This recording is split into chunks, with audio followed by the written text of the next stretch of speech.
Assalamualaikum warahmatullahi wabarakatuh. Salam sejahtera untuk semua. Masih dalam biografi Imam Ibnu Athaillah. Pada kesempatan ini menguak tentang perjalanan beliau dalam ilmu teologi. Sebagian besar kehidupan Ibnu Athaillah dijalani secara wajar. Tidak ada momen yang sekiranya sangat monumental dan fantastik. Dan dalam hal ini tampaknya ia seperti seorang sufi biasa. Ia hidup sejaman dan bertemu dengan teologi Hambali dan ahli fikih seperti Ibnu Taimiyah,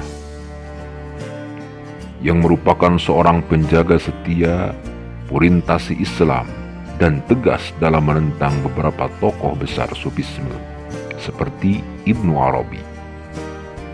Ibnu Athaillah sendiri menemui kesulitan terhadap personalitas sufi di Kairo yang menentang ajaran Ibnu Arabi.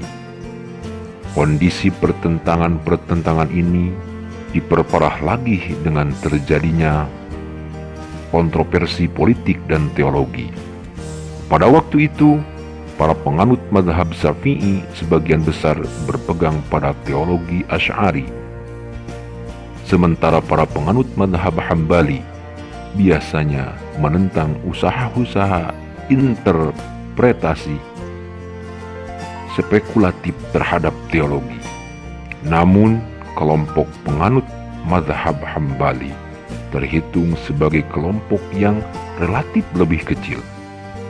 Bagi penganut teologi Asy'ari, ini kesempatan untuk menekan orang-orang penganut mazhab Hambali.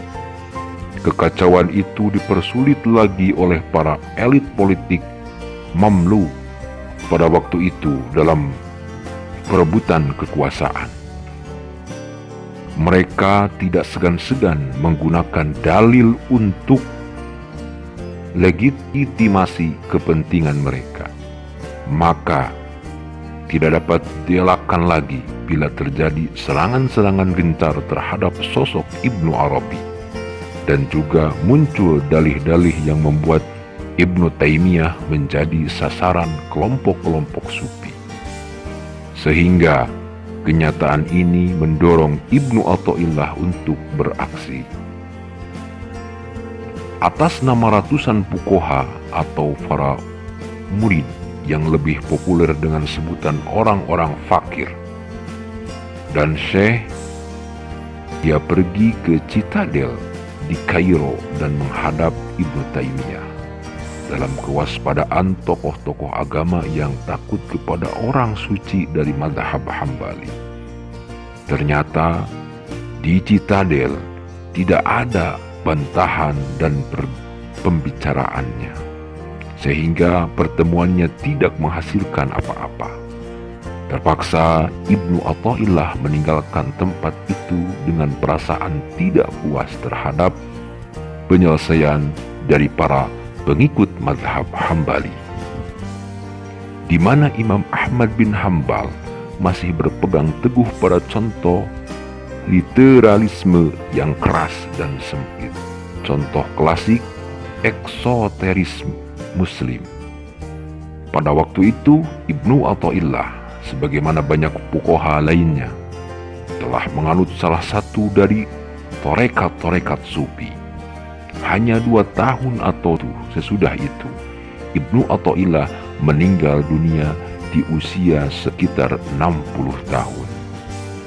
Ia meninggal di Madrasah Mansuriyah, di mana waktu itu ia sedang mengerjakan materi hukum mazhab Maliki. Prosesi pemakamannya tampak sangat ramai dan ia dimakamkan di pemakaman Kharafa. Makamnya masih ada hingga kini, sedangkan di sebelahnya ada makam seorang sufi Saziliyah lainnya, yakni Syekh Ali Abu Wafa, yang wafat pada tahun 807 Hijriah atau 1405 Masehi, yang punya hubungan keturunan langsung dengan Ibnu Athaillah. Dalam beberapa abad lamanya, makamnya terkenal dan diziarahi oleh orang-orang soleh, dan segera pula menjadi makam keramat atau makam karomah, atau dikeramatkan oleh orang-orang.